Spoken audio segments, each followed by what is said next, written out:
बिस्मिल्लाहिर्रहमानिर्रहीम। अस्सलामु अलैकुम class 10th chapter number 13 lecture number 2। पिछले लेक्चर में हमने बात की थी कार्टिलेज की। इस चैप्टर में हम बात करेंगे बोन्स के बारे में। तो बोन्स जो है वो क्या होते हैं। एक न्यूली बॉर्न बेबी में जब एक बच्चा पैदा होता है तो उस वक्त उसमें कितने बोन होते हैं, एमसीक्यूज के वाले से याद रखिएगा। 300 सॉफ्ट बोन्स होते हैं, याद रखिएगा 300 सॉफ्ट बोन्स। जैसे जैसे ग्रोथ होती जाती है, जो स्मॉलर यानी कि छोटे छोटे जो सॉफ्ट बोन्स हैं वो आपस में फ्यूज करके एक लार्जर बोन बना देते हैं। तो जो बोन्स की तादाद है वो रिड्यूस होकर कितनी हो जाती है, 206। और 206 जो है वो हार्ड बोन्स हैं, जबकि जो 300 थे वो सॉफ्ट बोन्स। तो ये एमसीक्यूज के बारे से याद रखिएगा। बोन डेफिनेशन के बारे से अगर हम देखें तो कहते हैं कि it is the hardest connective tissue. Connective tissue जो ब्लड है वो भी कनेक्टिव टिश्यू है, कार्टिलेज भी कनेक्टिव टिश्यू है, और इसी तरह बोन्स भी क्या है, कनेक्टिव टिश्यू है। सो कनेक्टिव टिश्यू की तीनों टाइप्स में अगर हम देखें तो बोन जो है वो सबसे हार्डेस्ट है, the hardest connective tissue in the body. Bones करते क्या है, कहते हैं कि बोन्स नॉट ओनली मूव, ये पिछले हम टॉपिक में जो है वो लेक्चर में पढ़ चुके हैं कि बोन्स जो है वो प्रोटेक्ट करते हैं, जिस तरह ब्रेन को प्रोटेक्ट करता है स्कल, क्रेनियम। इसी तरह हमने सपोर्ट की बात की थी कि जो बोन्स है वो बॉडी को सपोर्ट करते हैं, प्रोटेक्ट भी करते हैं, और मूवमेंट के अंदर भी क्या करते हैं, हेल्प करते हैं। इसके अलावा क्या क्या काम करते हैं, also produce second function जो है, एक तो फंक्शन हो गया, second function they produce red and white blood cell. जो बोन्स हैं, बोन्स में क्या प्रोड्यूस होते हैं, रेड ब्लड सेल प्रोड्यूस होते हैं और साथ में व्हाइट ब्लड सेल। तो ये दूसरा फंक्शन है, प्रोडक्शन ऑफ सेल। और तीसरा फंक्शन बोन्स का क्या किए, क्या करते हैं, स्टोर करते हैं मिनरल्स को। तो ये तीन function mainly support, move, protect the body, पहला फंक्शन। Second function produce blood cells यानी कि red and white blood cell, and the third function है स्टोर मिनरल्स। ये मिनरल्स को भी क्या करते हैं, ये स्टोर करते हैं। तो डेफिनेशन भी होगी, फंक्शन भी पता चल गया बोन्स का। अब पार्ट्स ऑफ बोन, अगर हम बोन की बात करें तो बोन के दो पार्ट्स हैं। तो डायग्राम में दिखाया गया है बोन के कितने पार्ट्स हैं, दो पार्ट्स हैं। जो ये एक है आउटर पार्ट, ये जो आपको व्हाइट कलर का नजर आ रहा है, ये आउटर पार्ट ऑफ बोन। जबकि ये वाला जो हिस्सा आपको नजर, ये वाला जो आपको हिस्सा नजर आ रहा है, ये क्या है, ये इनर बोन है। तो आउटर बोन और ये वाला इनर बोन है आपका, और जो ये वाला है ये आउटर बोन है। So bone have two parts, outer part and inner part. अब दोनों में अगर डिफरेंस पूछा जाए शॉर्ट क्वेश्चन में तो डिफरेंस क्या है, ये जो आउटर बोन है, आउटर बोन है, दे आर नॉट पोरस, इसमें कोई सुराख नहीं होते, they are not porous, while this inner part is porous. पहला डिफरेंस, जो इनर बोन है उससे हम क्या कहते हैं, स्पॉन्जी बोन, जबकि जो आउटर बोन है इसे हम क्या कहते हैं, कॉम्पैक्ट बोन। नाम में फर्क हो गया, और इसके अलावा स्ट्रक्चर में पहला डिफरेंस क्या गया कि जो आउटर वाले हैं, आउटर बोन है वो क्या होता है, नॉट पोरस होता है, उसमें सुराख नहीं होते, जबकि जो इनर वाला बोन होता है वो क्या होता है, पोरस होता है, उसमें सुराख होता है। इसके अलावा इन दोनों के अगर हम कंपैरिजन में देखें तो जो आउटर पार्ट है वो हार्ड होता है, कॉम्पैक्ट बोन क्या होता है, हार्ड होता है, जबकि जो स्पॉन्जी बोन होता है वो क्या होता है, सॉफ्ट होता है। वैसे सॉफ्ट होता नहीं इतना भी, अगर हम बात करें, अगर हम इन दोनों का कंपैरिजन करें, मतलब कि आउटर और इनर पार्ट का, तो इनर पार्ट जो है वो सॉफ्ट है, जबकि आउटर पार्ट क्या है, हार्ड है। इसके अलावा अगर हम एक और डिफरेंस देखें, जो आउटर पार्ट है कॉम्पैक्ट बोन है, इसमें ब्लड वेसल्स नहीं पाए जाते। आउटर पार्ट कॉम्पैक्ट बोन में ब्लड वेसल्स नहीं है, जबकि जो स्पॉन्जी बोन है यहाँ पे क्या है, ब्लड वेसल्स मौजूद हैं। इसके अलावा अगर हम देखें तो ये स्पॉन्जी बोन ही है जहाँ पर क्या बनते हैं, red and white blood cell, और व्हाइट और रेड ब्लड सेल जो है वो कॉम्पैक्ट बोन में प्रोड्यूस नहीं होते। तो ये कुछ डिफरेंस था किस चीज का, कॉम्पैक्ट बोन का और स्पॉन्जी बोन का। ये बोन के दो पार्ट्स हैं।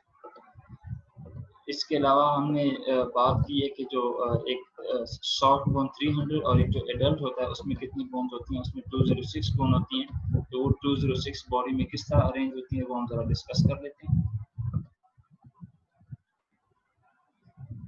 कंपोनेंट ऑफ ह्यूमन स्केलेटन, जो ह्यूमन का स्केलेटन है उसमें उसके कितने कंपोनेंट्स हैं। 206 बोन्स है, वो कहाँ पे ऑर्गेनाइज्ड है। तो 206 बोन्स हैं, पूरी बॉडी को जो है वो दो पार्ट्स में डिवाइड किया गया। एक है एक्सियल स्केलेटन और दूसरा क्या है एपेंडिकुलर स्केलेटन। तो एक्सियल स्केलेटन क्या है और ये जो आपको रेड कलर में जितना भी नजर आ रहा है पोर्शन, ये क्या है एक्सियल स्केलेटन, और जो बाकी पोर्शन आपको नजर आ रहा है ब्लू कलर में, ये क्या है एपेंडिकुलर स्केलेटन। सो एपेंडिकुलर एक्सियल स्केलेटन में टोटल कितने बोन्स है, 80 बोन्स है, 80। जबकि जो एपेंडिकुलर स्केलेटन है इसमें कितने बोन्स है, 1 to 6 बोन्स है। लॉन्ग क्वेश्चन भी एमसीक्यू के हवाले से भी याद रखिएगा, बहुत सारे एमसीक्यू रहते हैं इस टॉपिक में से। एक्सियल स्केलेटन में 80 बोन्स है, जबकि एपेंडिकुलर स्केलेटन में 1 to 6 बोन है। अब जो एक्सियल स्केलेटन है इसको कितने पार्ट्स में डिवाइड किया गया है, 5 पार्ट्स। उसमें सबसे पहला आ जाता है स्कल, उसके अलावा मिडिलियर ऑसिकल्स आ जाते हैं, इसके अलावा हाइयोइड बोन आ जाता है, स्टर्नम आ जाता है और वर्टिब्रल कॉलम आ जाता है, रिब केज। अगर आप यहाँ पे देखें तो इसमें एक स्कल आ जाता है, 5 पार्ट्स में क्या एक स्कल आ जाता है, एक यहाँ पे हाइयोइड बोन इन नेक गर्दन में जो है एक ही बोन होता है जिसे हाइयोइड बोन कहते हैं, सिंगल बोन होता है। इसके अलावा इसमें ये रिब केज शामिल है, रिब केज, इसमें एक स्टर्नम शामिल है और इसके अलावा वर्टिब्रल कॉलम। तो टोटल कितने बोन्स है, 80 बोन्स है। अब अगर हम बात करें स्कल की, तो स्कल में टोटल बोन्स कितने हैं, 22। और इन 22 में से 8 बोन्स जो हैं वो क्या क्रेनियल बोन। क्रेनियल बोन मतलब कि जो अपनी खोपड़ी बनाते हैं, जो कि क्रेनियम वो पार्ट है, वो हड्डी है जो कि ब्रेन की हिफाजत करते हैं। तो इनकी तादाद कितनी होती है, 8। जबकि 14 जो है वो फेशियल, आपके चेहरे की जितनी भी बोन्स है अगर उनको मिला लें फेशियल बोन्स, तो वो कितने 14 है। तो 14 प्लस 8 मिलकर कितना बनाते हैं, 22, जो कि स्कल का हिस्सा है। उसके बाद 6 मिलिनियर ऑसिकल्स, आपके एक कान में 3 बोन्स होते हैं, मेलस, इनकस एंड स्टेप्स। एक कान में 3 होते हैं और दूसरे कान में भी 3, तो टोटल कितना हो जाता है 6। 6 मिलिनियर ऑसिकल्स, 3 in each। फिर से हाइयोइड बोन इन नेक, जो कि एक होता है इनर हाइयोइड बोन। और इसके अलावा जो वर्टिब्रल कॉलम है, वर्टिब्रल कॉलम ये वाला जो आपके जिसे रीढ़ की हड्डी जिसे आप कहते हैं, तो इसमें कितने वर्टिब्रल कॉलम में 26। और जो रिब केज है ये, इसमें कितने 12 पेयर्स हैं। 12 पेयर से मुराद है कि 24 बोन्स हैं और एक ही हड्डी यहाँ पे सेंटर में है जिसे हम स्टर्नम कहते हैं। तो ये हो गया एक्सियल स्केलेटन के कितने बोन्स हैं, 80 बोन्स है, ये कंप्लीट हो गया। और इसके अलावा दूसरा पार्ट क्या है, एपेंडिकुलर स्केलेटन, और एपेंडिकुलर स्केलेटन में कितने 126। तो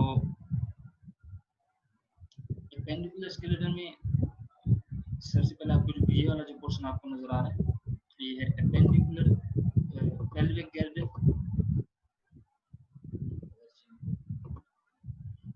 ये वाली हड्डी, और ये दूसरा, ये और ये वाली जो आपको ये 4, ये क्या कहलाता है, पेक्टोरल गर्डल।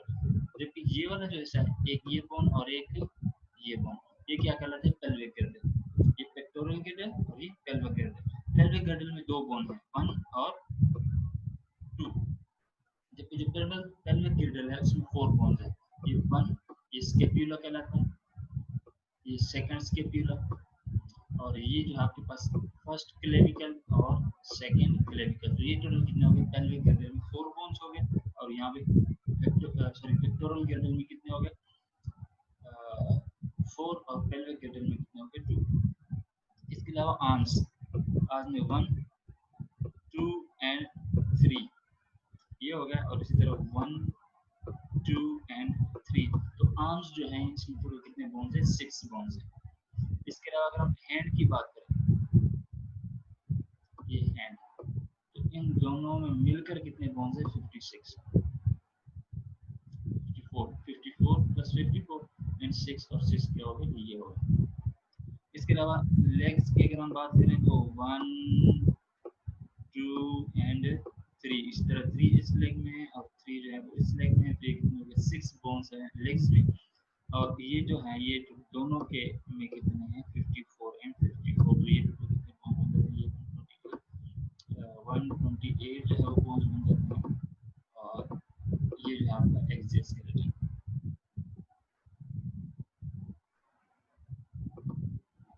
नेक्स्ट चलते हैं।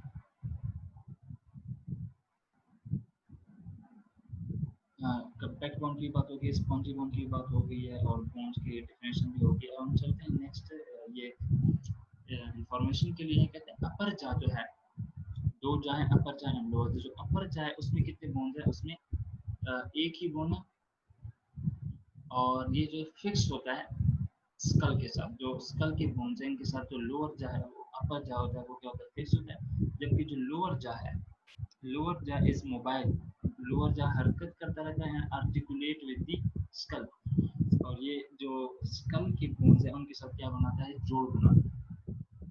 ऊपर वाला फिक्स है, जोड़ नहीं बनाता, हरकत नहीं करता। जबकि लोअर वाला जा जो है वो हरकत करता है और स्कल के बोन्स के साथ क्या करता है, आर्टिकुलेट जोड़ बनाता है।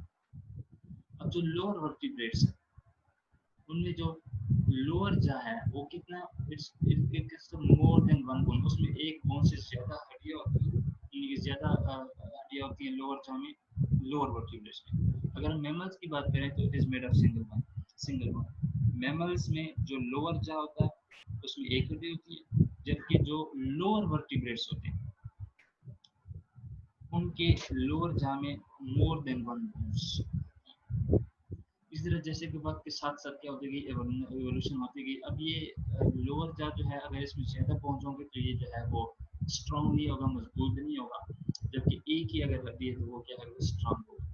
तो वक्त के साथ साथ जैसे कि एवोल्यूशन होती गई, जो मैमल्स हैं वो सबसे कॉम्प्लेक्स ऑर्गेनिज्म है, तो उनका जो लोअर है वो एक ही बोन के ऊपर मुश्तमिल है। ये क्या होता है, स्ट्रांगर होता है। तो जैसे जैसे एवोल्यूशन, ड्यूरिंग एवोल्यूशन, वक्त के साथ साथ एवोल्यूशन जो जगह होता गया, चेंजेस आते गए। Mammals modified the lower jaw bones and incorporated four of them into the middle ear, malleus and incus। जो mammals हैं उनमें लोअर जा में एक हड्डी है, तो बाकी जो बोन्स हैं वो किधर चली गई, वो शिफ्ट हो गई हैं फ्रॉम लोअर जा टुवर्ड्स द ईयर। लोअर जा से कहाँ पे चली गई, ईयर्स में। ईयर्स में वो क्या बन गई हैं, malleus incus एक ईयर में और फिर दूसरा malleus incus दूसरे ईयर में। तो ये कितने हो गए, फोर जो है वो शिफ्ट हो गए टुवर्ड्स द ईयर। और जो लोअर जा है उसमें कितना बॉन्ड रह गया, एक बॉन्ड रह गया। Because lower jaw with single bone is stronger and the malleus incus also improved in hearing। तो जो लोअर जा है अगर वो एक बॉन्ड के ऊपर मुश्तमिल है तो वो स्ट्रॉन्गर होगा। इसके अलावा जो हड्डियां बोन्स, स्मॉलर बोन जो कि ईयर में चली गई हैं, वो हियरिंग प्रोसेस को क्या करती है, इंप्रूव कर देती है। मतलब जितनी स्मॉलर बोन्स होंगी ज्यादा तादाद उससे ज्यादा वाइब्रेशन होगी, जिसकी वजह से ज्यादा जो है वो बेहतर तरीके से हमें सुनाई देगा।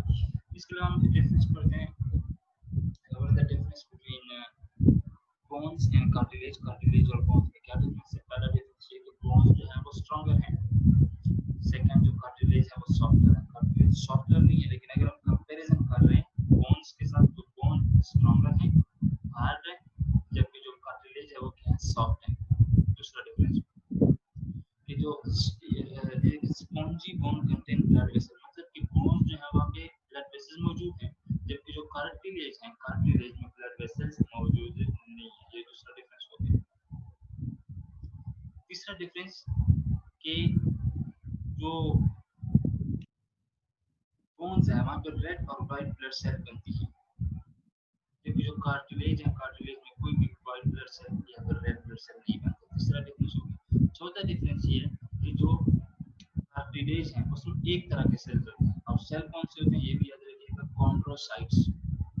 जबकि जो बोन्स हैं उसमें मुख्तलिफ तरह के सेल्स होते हैं, एक तरह के नहीं बल्कि मुख्तलिफ तरह के सेल्स होते हैं, और उसमें एक का नाम दिया गया है जो मेच्योर बोन सेल्स है वो क्या है, ओस्टियोसाइट। तो इसके अलावा जो कार्टिलेज है वहाँ मिनरल्स वगैरह स्टोर नहीं होती, जबकि बोन्स क्या करते हैं, स्टोर करती हैं मिनरल्स को। तो ये स्ट्रक्चरल डिफरेंस है बोन्स और कार्टिलेज में। तो ये भी आपको जो है शॉर्ट क्वेश्चन में आ सकता है, ये भी याद रखिएगा। तो दैट्स द एंड